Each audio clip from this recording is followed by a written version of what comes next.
We camped at Mettur Dam and also the KRS Dam in Mysore. That is a part of the country that's very familiar to me, and I've spent a lot of time as a child and a youth along the Kaveri there. The dam is to the brim, actually overflowing. KRS Dam is 124 feet, 8 inches and overflowing. Whenever breeze blows, it is overflowing over the dam. 1 lakh cusecs were being let out, initially 3 lakh cusecs and then 1 lakh cusecs were being let out on a daily basis, but in spite of that it was overflowing. So was Mettur Dam, 120 feet full. So I asked the local guy who was living there next to the dam, I asked him, how many days did it fill up? He said, 4 days. I said, this is not good. If it rains heavily in Coorg, it would always take anywhere between 20 to 30 days to fill up. That's a good thing. But now it's filling up in 4 days, so for the first time, in 50 years, for the first time I'm seeing that the KRS Dam is brown in color, full but brown in color. This means the soil of the mountains is coming to Mysore city, which is not a good thing. Kaveri should come walking, but she is running, this is the problem.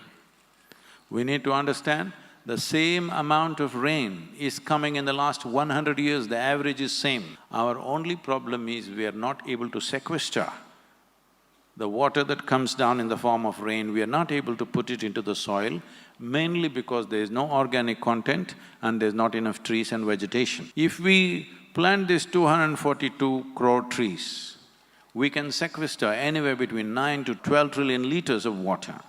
To give you a perspective of what is 12 trillion, the entire flow of Kaveri right now is 21.2 trillion liters.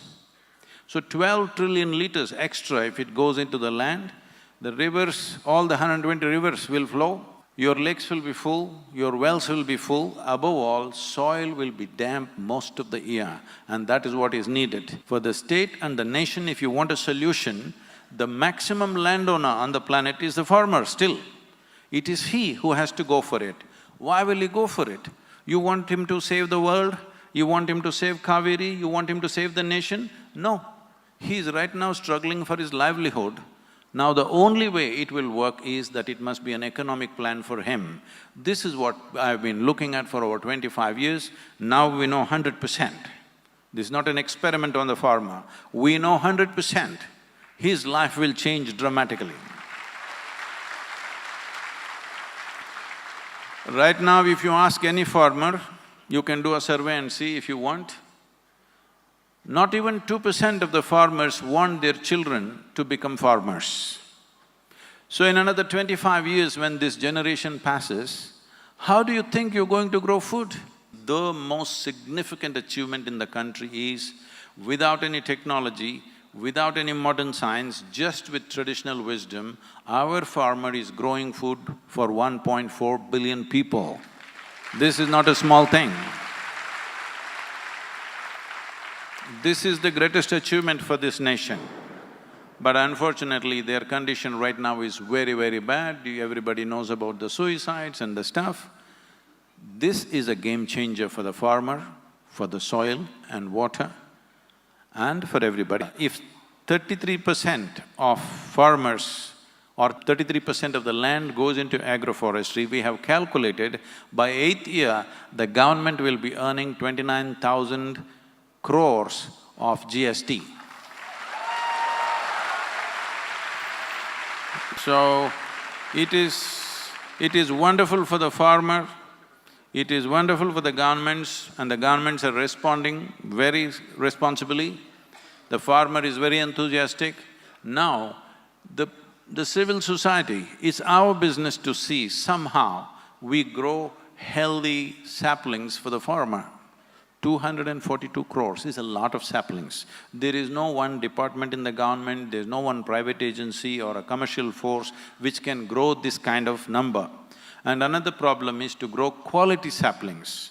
When I say quality saplings, right now we have 35 nurseries happening in Tamil Nadu. These 35 nurseries, we take 9 to 15 months to grow a sapling for transplantation.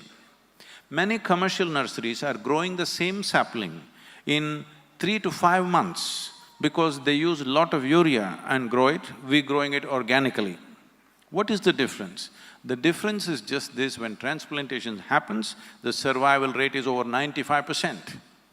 And in that, the survival rate is around 40%.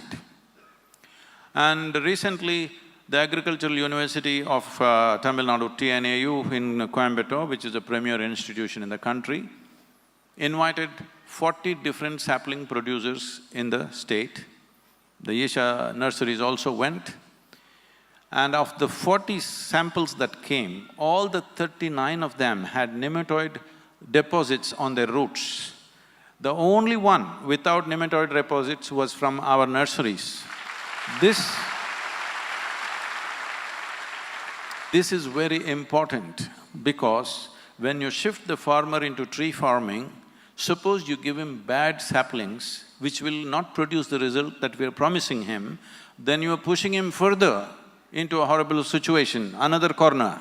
So this is extremely important. This is why this 42 rupee campaign is going on. This will need a minimum of 12-year commitment. Are you with me? Nadi Rashtrasya